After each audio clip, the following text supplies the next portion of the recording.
Friends, आप सबका स्वागत है मेरे यूट्यूब चैनल पे। आज हम जिस मूवी की बात करेंगे उसका टाइटल है सेड्यूसिंग मिस्टर परफेक्ट। ये 2006 में मूवी रिलीज़ हुई थी। ये साउथ कोरिया की एक रोमांटिक मूवी है।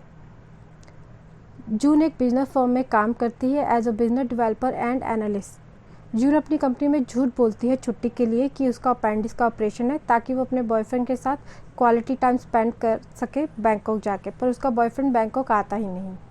नाराज़ होकर जून वापस कोरिया आ जाती है।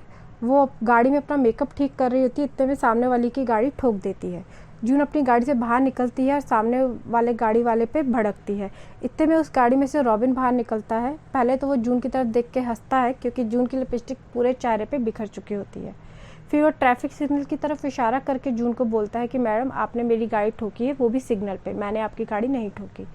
रॉबिन उसे बोलता है कि आप मुझे अपना कॉन्टैक्ट नंबर दीजिए ताकि मैं रिपेयरिंग का बिल आपको भेज सकूं। जून ऐसे प्रिटेंड करती है कि जैसे उसे इंग्लिश आती ही नहीं। तभी जून का फ़ोन रिंग होता है। जून कॉल को आंसर करती है। कॉल पे उसकी बेस्ट फ्रेंड होती है। वो जून से पूछती है कि क्या तुम्हारा बॉयफ्रेंड तुम्हारे साथ बैंकॉक आया था। जून रिप्लाई देती है कि नहीं आया था, पर तुम फिक्र मत करो, आज उसका जन्मदिन है, आज वो मुझे डेफिनेटली कॉल करेगा। इतने में और वो जून अपनी बेस्ट फ्रेंड से पूछती है कि अपेंडिक्स कौन सी साइड होता है, लेफ्ट साइड की राइट साइड। इतने में रॉबिन उसके हाथ से फ़ोन छीन लेता है और अपने फ़ोन पे रिंग करता है और जून की फ़ोटो अपने फ़ोन में खींच लेता है। जून उस पर गुस्सा होती है और उसे बोलती है कि मेरी फ़ोटो डिलीट करो, और उसे अपने ऑफिस का कार्ड देती है। रॉबिन वो कार्ड लेके चला जाता है। जून ऑफिस में पहुंचती है। उसका बॉस उसे बोलता है कि आज हमारा CEO अमेरिका से आ रहा है और तुम उसकी असिस्टेंट बनोगी। जून जैसे ही ऑफिस में एंटर करती है, वो देखती है कि रॉबिन उसका नया बॉस होता है। जून उससे इंग्लिश में अपोलोजाइज करती है। तभी उसका बॉस बोलता है कि तुम्हें इंग्लिश में बात करने की ज़रूरत नहीं, रॉबिन को कोरियन अच्छे से समझ आती है, बस वो बोल नहीं पाते हैं। इतने में जून शर्मिंदा होती है। उसे पता होता है कि रॉबिन ने उसकी अपेंडिक्स वाली बात सुनी होती है, और उसे ये भी पता होता है कि रॉबिन को पता है कि उसने झूठ बोल के छुट्टी ली होती है।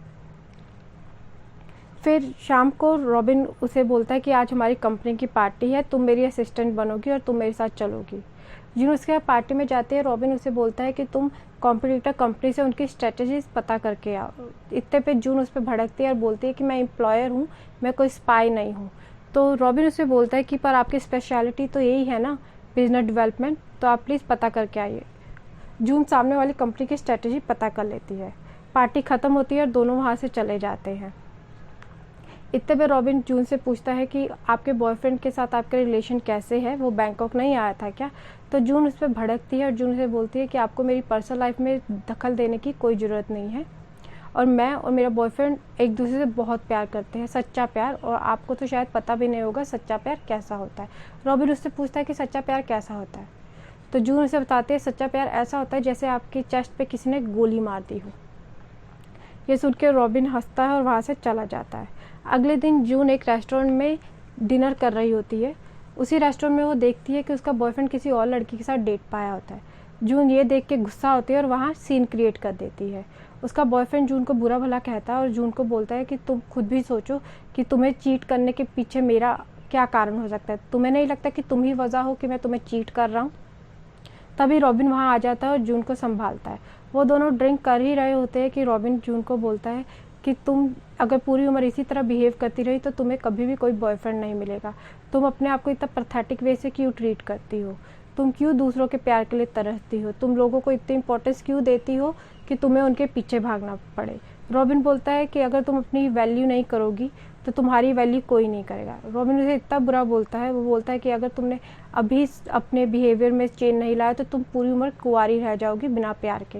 ये सुन के जून बहुत गुस्सा होती है। रॉबिन बोलता है लेकिन अगर तुम चाहती हो कि तुम्हारी सिचुएशन थोड़ी सुधरे तो मेरे पास प्यार के कुछ फॉर्मूले हैं जो तुम्हारी हेल्प कर सकते हैं, तुम चाहो तो मैं तुम्हें सिखा सकता हूँ।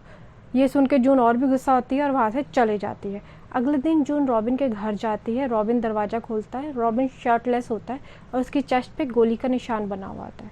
जून उससे पूछना चाहती है पर वो उससे नहीं पूछती उस निशान के बारे में।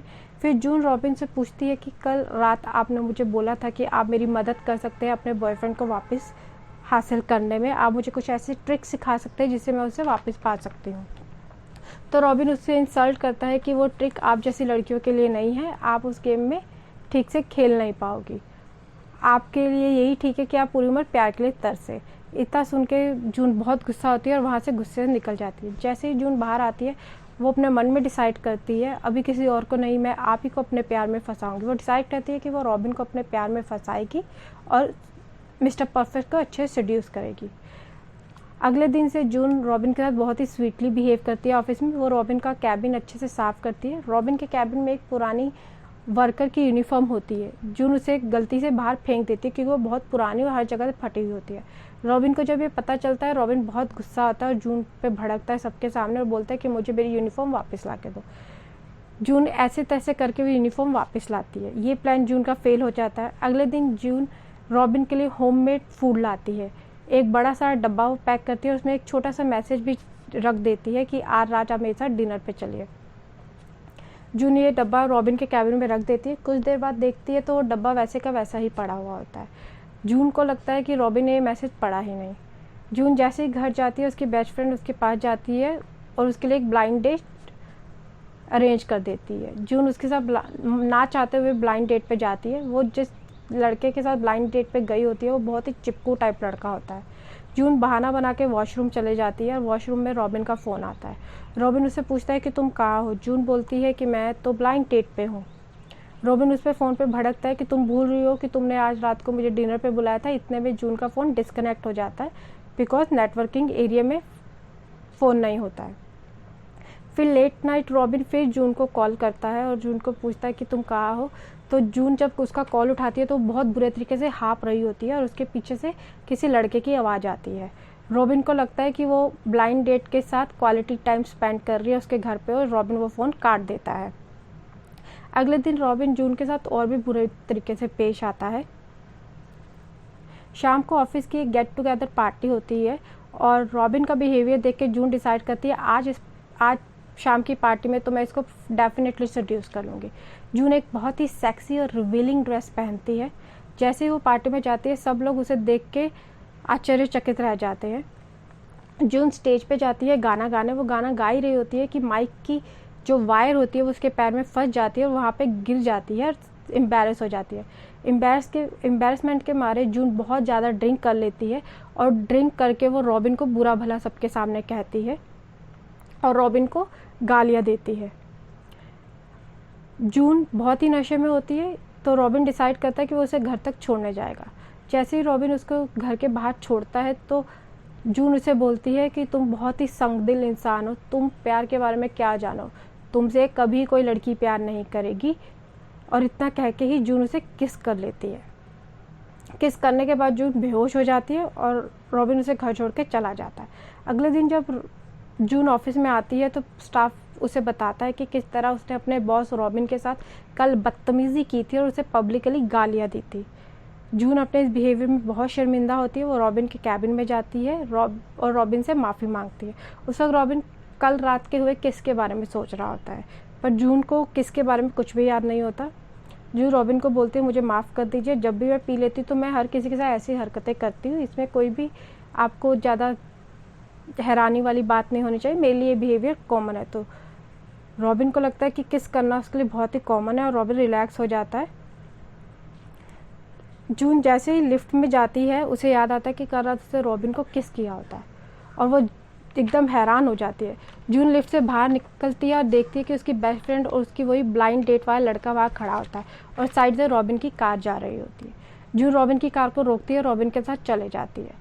फिर रॉबिन उससे पूछता है कि तुम किससे भाग रही हो। तो जून उसे पूरा बताती है कि इस तरह ब्लाइंड डेट में एक चिपकू लड़का उसके साथ चिपक रहा था तो वो अभी ऑफिस में आया, उससे ही भाग रही है। तो रॉबिन उससे पूछता है तो उस रात जब मैंने तुम्हें कॉल किया था तुम किसके साथ क्या कर रही थी। तो ये सुन के जून थोड़ी हैरान होती है। वो उससे पूछती है क्या कर रही थी। जून उसे बोलती है जहाँ तक मुझे याद है उस रात मैं मेरे भाई के साथ रेसलिंग कर रही थी। तो ये सुन के जो रॉबिन है वो हंसता है और बोलता है जून तुम्हें पता है तुम बहुत ही क्यूट हो। फिर वो दोनों अच्छे दोस्त बन जाते हैं और क्वालिटी टाइम स्पेंड करते हैं। रॉबिन जून को ऑफिस छोड़ता है तभी देखता है कि जून का एक्स बॉयफ्रेंड वहाँ आ रखा होता है। वो जून से माफ़ी मांगता है। रॉबिन उसे जून से पूछता है कि तुम इसे वापस चाहती हो। तो जून उसे बोलती है हर किसी को सेकंड चांस देना चाहिए। रॉबिन जून को कुछ फार्मूलेस बताते हैं लव को वापस पाने के लिए। जून वो सारे फार्मूले अपने बॉयफ्रेंड पे आजमाती है। जून और उसके बॉयफ्रेंड का रिलेशन अच्छा चल रहा होता है। उसका बॉयफ्रेंड एकदम पपी की तरह उसकी सारी बातें मानता है, उसके आगे पीछे दुम हिलाता है। उनका अच्छा रिलेशन चल रहा होता है, पर जून कहीं इस रिलेशन से खुश नहीं होती है।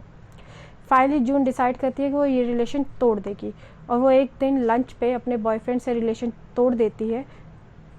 और अगले ही दिन वो रॉबिन के घर जाती है, देखती है रॉबिन घर पे नहीं है, तो वो जैसे सीढ़ियों में पहुंचती है उसे नीचे रॉबिन दिखता है।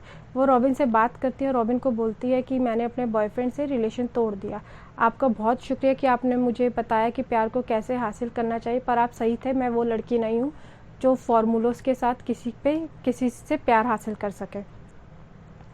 इतने बारिश होने ही वाली होती है। रॉबिन जून का हाथ पकड़ के बोलता है, मुझे लगता है बारिश हो रही है, कि तू बारिश होने वाली है, तो आज रात तुम यहीं रुक जाओ। जून बोलती है, नहीं मुझे घर जाना चाहिए। रॉबिन से बोलता है, नहीं तुम रुक जाओ, मेरे यहाँ छाता है, तुम छाता लेके जाना। लेकिन जून थोड़ी अनकंफर्टेबल होती है और वहाँ से रॉबिन का हाथ छुड़ा के भागती है। जैसे ही जून रोड पे पहुंचती है, एक गाड़ी वाला उसे ठोकने ही वाला होता है। ये देख के रॉबिन जून पे गुस्सा आता है और चिल्लाता है कि जब तुम रोड क्रॉस कर रही हो तो तुम्हें दाएं बाएं देखना चाहिए। तुम मुझे हार्ट अटैक से मारना चाहती हो, तुम यही चाहती हो ना कि मैं मर जाऊँ। ये रॉबिन का ये स्ट्रेंज बिहेवियर देख के जून और अनकंफर्टेबल होती है और वहाँ से भाग जाती है। बारिश में वो भागते हुए अपने फादर के बुक स्टोर पे जाती है, अपने फादर से पूछती है कि आज मेरे बॉस ने मेरे पे चिल्लाया। तो उसके फादर समझाते हैं कि बिकॉज तुम्हारा एक्सीडेंट होने वाला था, शायद इसीलिए वो तुम पे भड़का। जून बोलती है, वो भड़कना ऐसा था जैसे किसी ने अपने प्यार का कन्फेस किया हो। अगले दिन जून रॉबिन के घर पे जाती है। रॉबिन के घर पे पार्टी हो रही होती है। रॉबिन के अमेरिका से बहुत सारे दोस्त आ रखे होते हैं, जिसमें से उसकी एक फीमेल फ्रेंड जून को वेलकम करती है और जून को बताती है कि कुछ महीनों में रॉबिन वापस अमेरिका चला जाएगा। ये सुन के जून दुखी होती है और वो डिसाइड करती है कि वो रॉबिन को अपनी फीलिंग्स के बारे में नहीं बताएगी और उस पार्टी में से चले जाती है। लेकिन रॉबिन की फ्रेंड को शक होता है कि जून और रॉबिन के बीच में कुछ तो ऐसा है जो वो लोग कन्फेस नहीं कर रहे हैं। अगले दिन ऑफिस में रॉबिन की फ्रेंड जाती है और जून से मिलती है और जून से पूछती है कि क्या तुमने रॉबिन की चेस्ट में गोली का निशान देखा है। तो जून उसे बोलती है, हाँ मैंने देखा है, पर मेरी उससे पूछने की हिम्मत नहीं। तो रॉबिन की फ्रेंड उसे बताती है कि अमेरिका में रॉबिन एक लड़की से प्यार करता था, बहुत ही ज़्यादा प्यार करता था। उस लड़की ने किसी और लड़के के लिए रॉबिन को चीट किया और रॉबिन ये सदमा सह नहीं पाया। रॉबिन ने सुसाइड करने का डिसाइड किया और अपने चेस्ट पे, अपने हार्ट पे गोली मारी। उसकी फ्रेंड बताती है कि मुझे पता है कि रॉबिन के दिल में तुम्हारे लिए कुछ स्पेशल फीलिंग्स है और मैं ये महसूस कर सकती हूँ कि तुम्हारे दिल में भी रॉबिन के लिए स्पेशल फीलिंग्स है, बट मैं नहीं चाहती कि रॉबिन फिर से किसी के प्यार में पड़ के अपनी ज़िंदगी बर्बाद कर ले, क्योंकि इस बार शायद हम उसे बचा नहीं पाएंगे। ये सुन के जून बहुत दुखी होती है और उसे याद आता है उसने कैसे एक बार लव को डिस्क्राइब किया था कि लव ऐसा होता है जैसे किसी ने आपको गोली मार दी हो। जून अपने इस बिहेवियर पे शर्मिंदा होती है और डिसाइड करती है कि वो रॉबिन को अपने प्यार के बारे में नहीं बताएगी। अगले दिन ऑफिस में एक बहुत ही इंपॉर्टेंट मीटिंग होती है। कई सालों से रॉबिन एक कंपनी को खरीदने की कोशिश कर रहा था, पर उसका मालिक उसे बेचना नहीं चाहता। उसी मालिक के साथ आज उनकी ऑफिस में मीटिंग होती है। ये मीटिंग बहुत ही अग्रेसिव हो जाती है। इतने में जून इनिशिएटिव लेती है और क्लाइंट को बोलती है कि रॉबिन आपकी कंपनी इसलिए नहीं खरीदना चाहता क्योंकि उसे आपकी कंपनी को टेक ओवर करना है या उसे सोसाइटी में अपना नाम करना है कि आपकी इतनी पुरानी कंपनी को खरीद लिया। रॉबिन ये कंपनी इसलिए खरीदना चाहता है क्योंकि रॉबिन के दादा ने अपनी पहली जॉब आपकी कंपनी में की थी और वो मरते दम तक आपकी कंपनी के एक एम्प्लॉयर बन के रहे। और रॉबिन अपने ग्रैंडफादर को मरते दम वादा किया था कि वो आपकी कंपनी को खरीदेगा। ये सुन के क्लाइंट थोड़ा भावुक हो जाते हैं और रॉबिन को बोलते हैं कि हम आपको अपनी कंपनी तो नहीं भेज सकते, पर हम अपनी कंपनी के 30% शेयर्स आपको दे सकते हैं। रॉबिन ये सुन के खुश होता है पार्टनरशिप से और मीटिंग ख़त्म होती है। फिर रॉबिन जून को बोलता है कि जून थैंक यू वेरी मच, तुम्हें पता है तुम एक बहुत ही अमेजिंग लड़की हो और कोई भी जो भी तुमसे प्यार करेगा वो बहुत लकी होगा। ये सुन के जून पिघल जाती है और रॉबिन को हक करती है और रॉबिन को बताती है कि वो रॉबिन से प्यार करती है। तो रॉबिन भी उसे बोलता है कि वो भी उससे प्यार करता है। जून उससे पूछती है कि तुम्हें मुझसे पहली बार प्यार कब हुआ था। रॉबिन उसे बोलता है जब ट्रैफिक सिग्नल पे तुमने मेरी गाड़ी ठोकी और जब मैंने तुम्हें देखा तो तुम्हारी लिपस्टिक पूरे चेहरे पे फैली हुई थी, उसी वक्त मुझे तुमसे प्यार हो गया। तो जून बोलती है इतने पहले से। रॉबिन बोलता है हाँ। और इस जो मूवी की एंडिंग है वो बहुत ही फ़नी है। रॉबिन जून के घर जाता है। जून की फैमिली बहुत ही ट्रेडिशनल फैमिली होती है। जून का भाई, उसकी मदर, उसके फादर वहाँ होते हैं। जून के जून अपने पेरेंट्स को बोलती है कि रॉबिन को कोरियन आती है, आप कोरियन में बात कर सकते हैं और इंग्लिश में मैं आपको बाद में मैं आपको रॉबिन की बात जो इंग्लिश में होगी वो मैं आपको ट्रांसलेट करके बता दूँगी। जून के फादर रॉबिन से पूछते हैं कि क्या तुम जून से प्यार करते हो? जो रॉबिन आंसर देता है, जी हाँ, मैं आपकी बेटी से बहुत प्यार करता हूँ। तो फिर जून के फादर से पूछते हैं कि तुम हमारी बेटी से शादी करोगे? तो रॉबिन बोलता है, मैं आपकी बेटी से बहुत प्यार करता हूँ, बेतहा प्यार करता हूँ, पर अभी मैंने शादी के बारे में सोचा नहीं। इतना ही बोलते जून के बाद फादर रॉबिन पे भड़क जाते हैं और उस पर अटैक करते हैं और यहाँ हमारी मूवी ख़त्म हो जाती है। और जहाँ तक हम इस मूवी के किरदारों की बात करेंगे तो इसमें जो रॉबिन का किरदार है वो डैनियल हैनी ने निभाया है और जो मिन जून का किरदार है वो जंग हू ने निभाया है। अगर आपको मेरी ये वीडियो अच्छी लगी हो तो प्लीज़ लाइक, शेयर और सब्सक्राइब ज़रूर कीजिए। और अगर आप चाहते हैं कि मैं किसी दूसरी मूवी का भी आपको हिंदी में एक्सप्लेनेशन दूँ तो प्लीज़ मुझे कमेंट में लिखें कि आप कौन सी मूवी का एक्सप्लेनेशन मुझसे चाहते हैं। ये वीडियो देखने के लिए थैंक यू।